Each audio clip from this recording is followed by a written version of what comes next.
प्रश्न संख्या 15। एक बिजली मिस्त्री को एक 5 मीटर ऊंचे खंबे पर आ गई खराबी की मरम्मत करनी है। एक बिजली मिस्त्री है जो क्या है, एक 5 मीटर का खंबा है, ये देखोगे अगर चित्र देख रहे हो आप, तो उसको क्या करना है, आ गई खराबी मतलब उस पर कुछ तार वार फॉल्ट हो गया होगा जिसको ठीक करने जाना है उसको।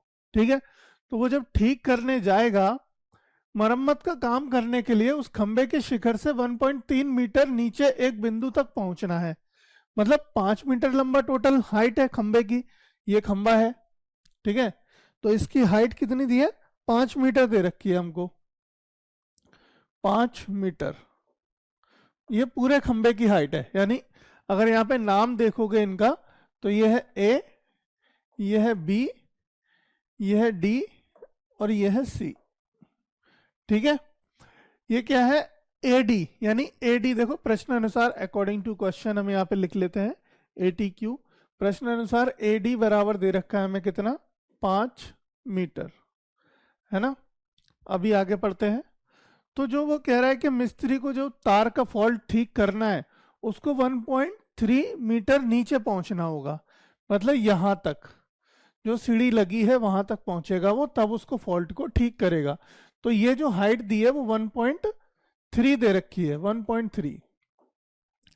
ठीक है, 1.3 मतलब 1.1.3 मीटर नीचे तक उसको पहुंचना है उस सीढ़ी से।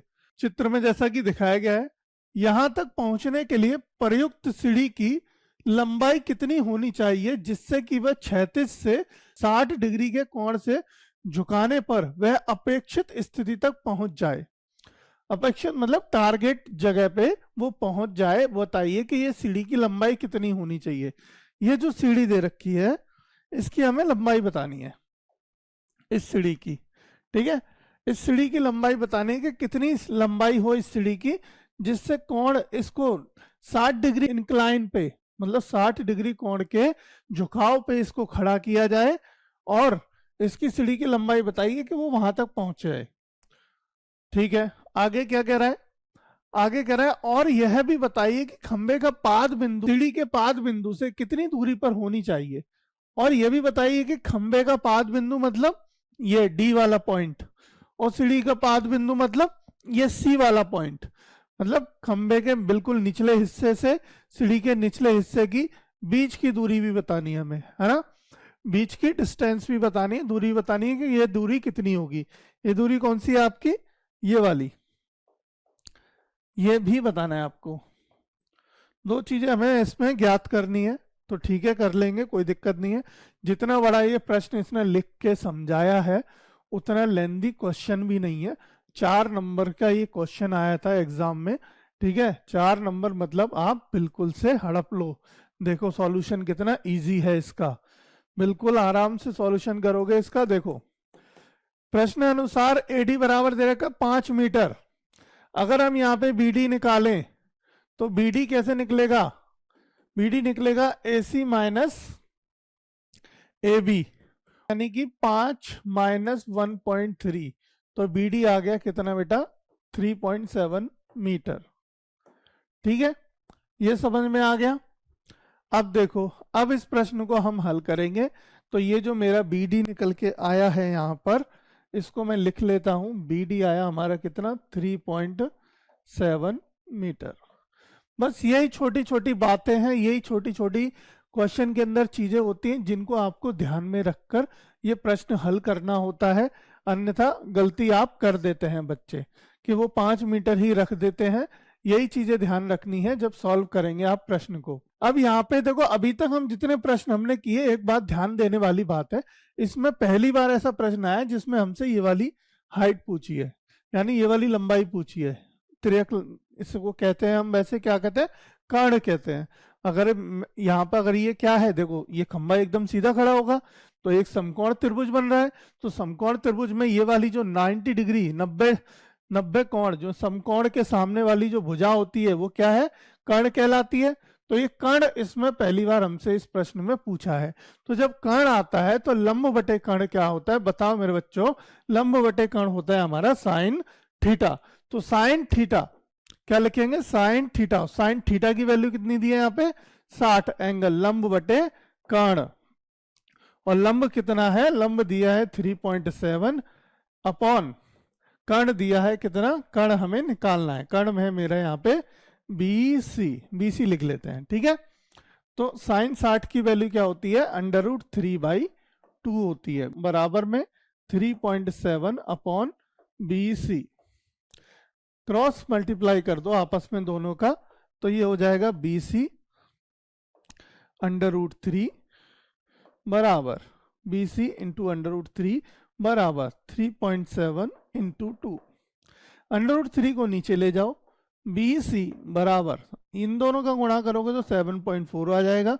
√3 की वैल्यू रखनी है प्रश्न अनुसार 1.732 होती है, वैसे कुछ वैल्यू आप याद कर लो, ध्यान रख लो, क्योंकि √3 की वैल्यू ही आएगी हाइट एंड डिस्टेंस में जो सबसे ज्यादा उपयोग में आती है। अगर ये प्रश्न में दिया गया है 1.73 तो आपको इसकी वैल्यू रख के डिवाइड करके आंसर लाना पड़ेगा। अब इन दोनों का आपस में जब इससे डिवाइड करोगे तो BC का मान निकल के आएगा बेटा आपका 4.272, ठीक है, जिसको हम लिख सकते हैं BC बराबर 4.28 मीटर, और ये क्या हो गया, अप्रॉक्स यानी लगभग।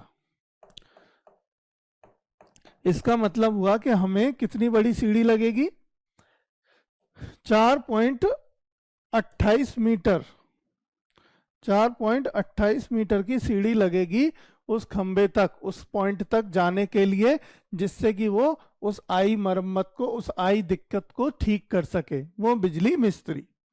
ठीक है, आगे बढ़ते हैं, अगली चीज सॉल्व करते हैं। हमारे पास निकल के आ गया इसका कर्ण, जो कितना आया 4.28 मीटर। ठीक है बेटा, 4.28 मीटर आ गया। अब देखिए, अगर निकाला है हमें कि दोनों बिंदु, दोनों आधार बिंदु जो है, इसके पाद बिंदु जो है सीढ़ी के और खंबे, इन दोनों के बीच की दूरी भी ज्ञात करनी है। अब देखो, अब यहाँ पे लंब और आधार है, ठीक है, और लंब बटा आधार क्या होता है बेटा, tan होता है। तो tan थीटा, थीटा की वैल्यू कितनी दी है 60, तो लंब बटे आधार है ना, तो लंब कितना है 3.7 मीटर, आधार कितना है, आधार है हमारा CD, CD दे रखा है, √3 होती है इसकी tan 60 की वैल्यू, तो ये कितना हो गया, आपस में इनको इंटरचेंज कर लो, CD बराबर 3.7 अपॉन √3। अब √3 की वैल्यू कितनी रखनी है प्रश्न के अनुसार, हमें 1.73 रखनी है, 1.732 होती है, बाकी 2 डिजिट तक रख लो, कोई बात नहीं। अब इनका आपस में डिवाइड कर दो, जब इनका डिवाइड करोगे आप तो ये आ जाएगा 2.14 मीटर, है ना। तो इसका मतलब दोनों पाद बिंदुओं के बीच की दूरी आई बेटा 2.14 मीटर लगभग। देखो अप्रॉक्स है, क्योंकि ये पॉइंट में डेसिमल्स में वैल्यू होती है, आगे भी जाती हैं, तो अप्रॉक्स मतलब ये लिख देते हैं अप्रॉक्स लगभग कि लमसम इतनी दूरी होगी इन दोनों के बीच की। एग्जैक्ट अगर कट जाता तो एग्जैक्ट, तो ये आ गई हमारी निकल के 2.14 मीटर, हमारा ये आंसर आ गया। देखा आपने कितना अच्छा और कितना सिंपल प्रश्न था, लैंग्वेज इतनी बड़ी थी जितना सॉल्यूशन हमने किया नहीं, जितना इस प्रश्न को लिखने में समय लगा होगा उससे जल्दी हमारा ये प्रश्न सॉल्व हो गया, है ना। तो इसी तरह से प्रश्न हम हल करेंगे एकदम इजी मेथड से और एकदम सिंपलेस्ट मेथड से, जिससे कि आप प्रश्न करके आओ, एग्जाम में हल करके आओ और बिना दिक्कत के, बिना किसी समस्या के।